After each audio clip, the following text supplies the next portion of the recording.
What's up, y'all? We're back for episode 10 of the O'Reilly Show. And on the O'Reilly Show, you're going to be able to get content directly from us student athletes. You're going to be able to engage with us using the comment sections below on all the social medias. And you're also going to be able to request what athletes you want to see on the show. Facts. We're going to have some very special guests in part 2, so stay tuned. Yes, indeed. But today we are at Nappy Wings in Knoxville. Shout out to Nappy We're going to Wings. eat some good wings, especially in part 2, have some good conversation.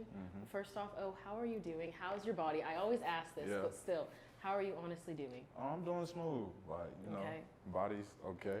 Okay. A little beat up, but doing smooth. How's the mental? Mental good, you know, just always you're improving every day. Just always want to keep a good mental. Really, yeah. How you doing? I'm good. I'm good. We minute. finished fall ball. It has been a minute. Missed you guys. Missed this. Yeah, but we're facts. coming back with 2 parts. So and it's gonna Coming be strong. yeah, it's gonna be awesome. Strong. But yeah, I'm good. We finished fall ball, so it's kind of just like smooth sailing. Get to go home for break, unlike you. Break said. like Thanksgiving and Christmas, we get to go home. So yeah, Thanksgiving. it's great. Spring's like the best season to have a sport. Yeah. Cause you kind of get the warmth at the end. You get to go home for break, summer and winter. You do. But And you don't get spring. Well, you I don't get get summer. spring, you're but in like, summer, who you're needs in spring summer, when you you're have in summer? In the summer. Okay, Let's go. we're gonna talk about the obvious though, Missouri. For sure. I know you don't really want to talk about it, and it is in the past because it is Monday. We're already on to Georgia. We'll Already. talk about it a little bit because you can always learn from it. Facts. So what is something that the teams learned, and then I know you broke down film today, some of Yeah. the messaging that you heard, just tell us about the game and then what y'all can improve on. Really, just what we learned from it is just being able to, you know, just keep our opportunity, know that we have another opportunity. Absolutely. We try not to really like reflect on it, looking at it as a loss. We understand what happened. We understand that was a big game for us and everything, but we just want to continue to embrace every opportunity that we have upcoming. You know, Missouri is a good team. Yeah. They had a good game, so just they're playing well this season. Oh yeah, they're doing real well. Mm-hmm. They're really physical. Yeah. Like they're just gonna run the ball and just Yeah. be physical. So you guys spent 40 minutes of the game on the field as defense, and they did not let up, obviously. So how did you guys kind of talk about that? Do you hold offense accountable? Yeah. Like, what is the conversations between you two? And then, yeah, you guys were on there a long time, so you Yeah, it must was a be long time. tired. It was a Yeah. long time. I want to say like the first quarter they had the ball. Like I want to say our offense touched the ball one time. Oh the yeah, first they quarter. did. They It was definitely crazy. did. But like really like we don't really talk to the offense as far as like time possession, something like that. But as far as like knowing that that's just the offense that we have, like they go so fast, like that's how it can be. Yeah. So we just have to be prepared for games like that. And Oh, when yeah. we play teams, we know that they're gonna go slow on offense in order to like keep our offense off the field. So it's just you have to be able to play and stand. And then they ran the ball a ton. The running back literally broke records or Oh, yeah. made some history for Missouri. he had a good so running and then receiving. So how were you guys, I mean, you didn't stop him, no offense, facts. but like how could you have stopped him is what I'm trying to Really ask. just like he just had a good day. Like Yeah, he did. Yeah, He he was- was just on like, and when people have good days, like it's just bound to happen. Oh, He yeah. had a good day. It felt kind of off for us, so Yeah. it's not who we are. We feel like we didn't put who we were on film. Yeah, so that wasn't y'all at all. yeah. So it's just like, well, we gotta live with it. Yeah. Gotta And live then with it. how did the film look? Because film is never as bad as it Nah, seems. facts. When I go and look at my film, I'm like, that was embarrassing. I did terrible. Yeah. And I look at it, I'm like, oh, it was just like a minor detail. little So how thing. was the film? The film, you know, it was some good on the film, and bad. We always say good, bad, and indifferent. Like, it's all of it. You saw all of it, like. But it's just, like you said, it's always the small things. Yeah. Like, we get to the film and we notice how much, like, just one little step, like, you step the wrong way, it throw you off. Oh, like, yeah, for sure. just not using your hands, something, like, real small, minute, can be so important. And there's just, like, the best thing about watching film, like, you got to be your biggest critic yourself. Oh, yeah, definitely. So if you can critique yourself and take coaching, like, you only should be able to get better. Yeah. But like we said, Mizzou's actually already in the past. Yeah, it's I already mean, in there's the always past. stuff to learn for, but we have Georgia this week. The #1 team in the nation. They're 10-0. We have CBS 3:30 game. What are you most looking forward to about this game? Another opportunity, obviously, but what are you looking forward to? I'm really just looking forward to just going out there and having fun. Like, I'm so excited. Like, it's going to be a great environment.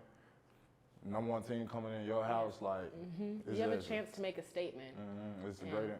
It's gonna be fun. Oh It's yeah, gonna be so and then fun. it's I'm sold so excited. out. I'm so excited. So it's always sold out in Neyland. Yeah. Like, it's always so loud. So I feel like the fans have a part in this game too. It's gonna be a great environment, and Yeah. I feel like Georgia knows it's gonna like what they come to. Yeah. One of my friends, he actually came out with a statement. I have it right here. Yeah. I have it right here. I had to remember it. Yeah, Mr. Tate. Right? Yes. He Yeah. said, Neyland Stadium is one of the best in the SEC. So coming from Georgia, like that's a big statement to make. Nah, yeah. Like, we're loud, and I love that. Yeah, And it's gonna be a great environment, and Yeah. I feel like Georgia knows what they're coming into, like I said, so they're gonna give us their best shot, of course, because absolutely. of the season they having, and we just gotta be able to show up and give them our best shot. Yeah, and then we kind of have, not like there's not always something to prove, but the record against Georgia the past 10 seasons is 8-2 in Georgia's favor, and the last win was 2017 with Josh Dobbs and his Hail Mary. Yes, indeed. So, Mr. Josh Dobbs. yeah, you guys have you been watching Josh Dobbs? Let's talk about him. Have you been watching Josh Dobbs? Dude, he has been spectacular. Did you Ballin'. see when I think he was doing something with the Players Lounge where he said that he didn't take a snap with the center before he got the I first. saw that. That's crazy. Like, That's crazy. Imagine. And then go out there and like play like that, but like. yeah, and then he got his second win yesterday on Sunday with the Vikings. Yeah, So imagine playing for like 3 different teams and like winning each team games, like learning new playbook, everything. See, Crazy. I'm kind of thinking about how it would feel to just like jump to 3 different cities. Like I know the football part is a lot, but just to pick up and just go to another city, like we need to get him in here so we can ask him the little details because I don't even understand how he can make that work. I know, and it's like, especially him being a quarterback, like he's learning the whole playbook. Oh, that's exactly why he didn't throw or take snaps from anyone. He's learning the whole playbook. Like it's crazy. It's crazy. I did see something too. He was like, he didn't even know everybody's name. Like, he didn't even know everybody's name. Imagine yet. you're trying to get on someone for like running a route wrong or something, and you don't even know their name. You can't even. Just like you. It's crazy. But I think Missouri had a lot of similarities to Georgia in the sense that they're so physical on the line. And Georgia, a lot of the times when they give credit to their running back or their quarterback, Carson Beck, they always bring it back to the offensive line, give them the opportunity, the defensive line. So do you think Missouri kind of prepared you guys for like that battle at the trenches, basically? Yeah, it definitely, I feel like Missouri definitely going to help us just approaching this week at practice. Yeah. Knowing little things that we have to, like things that you did put bad on film, like teams are gonna see that, they're gonna attack it. Yeah. So you gotta know what to correct, you gotta know what to, tighten up. So that just gave us like, I feel like Missouri is gonna help us like this week. And then Georgia also says they're gonna out-physical a team and that's how they're gonna win the game. Yeah. So how do you kind of prepare for that throughout the week? You really just, that's more so like a mindset thing because when you're going through like practice and different things like that, it's like you can't be too physical in practice because you're still trying to keep everybody's body healthy, everything, but you want to just focus on the details. Like physicalness, like that's just a mindset. Like you create that throughout the whole week, watching film, like just where you like, oh, I know I got to dominate him. Like you just kind of got to tell yourself that. So when it becomes Saturday, then you're just able to actually go out there and do it because it's already instilled in your mind. Nice, love that. Well, the entire city of Knoxville will be rooting for you guys this weekend. I'm excited to see what y'all do and how you'll prepare this week. I'm excited. I wish you guys the best. Thank you, Riley. And I'll be there, like, my voice better be gone by the next episode because I'll be so loud for you guys. For sure. But let's take it to part 2. Yes, indeed. Part 2. Okay.